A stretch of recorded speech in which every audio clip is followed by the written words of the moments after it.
শালা কি এমন দল করি 4খান গোল খেলাম।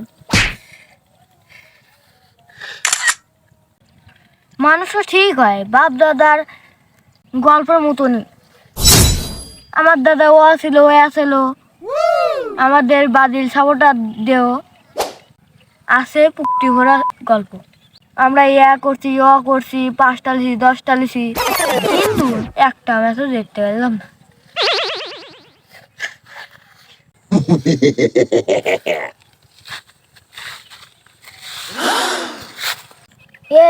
কে আসতেছে গর্তে ফুলাই।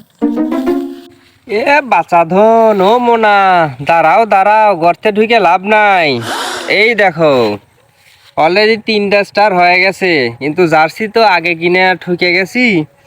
আর একটা স্টার সামনে বিশ্বকাপে কোনটি বসাবো, জায়গায় তো নাই। সাইড সুইটে বসায় নিবনি। ও মোনা, তোমরা তো সারা জীবন খালি গল্পই করে গেলা। তোমরা অল ইসাও তাল ইসাও, সেই তোমাদের ওই পূর্বপুরুষ তার পুরুষ দেখে গেছে কিনা সন্দেহ। আর সেই সময় আসলেই জিতছো কিনা তাও বলা মুশকিল। তো তোমরা সেই সময় করছো তা করছো, গত 6 বছর তো মিয়া আমাদের সাথে এলা গ্যাঞ্জাম ছাড়া এলা জিতে দেখাতে পারলে না। আর এই দেখো কি ব্যান্ড, এটা আসলে ব্যান্ড। ওয়াক তাক ছাড়াই আমরা তো মাঠে 3টা 4টা, ভাগ্যিস তোমার মেসি সেই দিন খেলে নাই। ডিমারিয়াক আগেই অবসর নিয়েছি। মেসি আর পুরো স্ট্রং টিম যদি খেলতো, না জানি তোমরা যাই 7 আপ 10 আপ দিকে আর না যাই। 3 পিস নিয়েই তোমরা ঈদে কইরা কিনে খাও।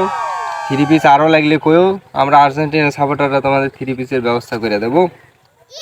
থাকো, গর্তে টর্তে ঢুকো না, বাইরেই থাকো। আমরা জিততে জিততে অভ্যাস হয়ে গেছে, তোমাদের দেখলে আর কিছু মনে হয় না। জেগেই থাকো, গর্তে জল লাগবি না। একটা মরে যা ভালো। হ্যাঁ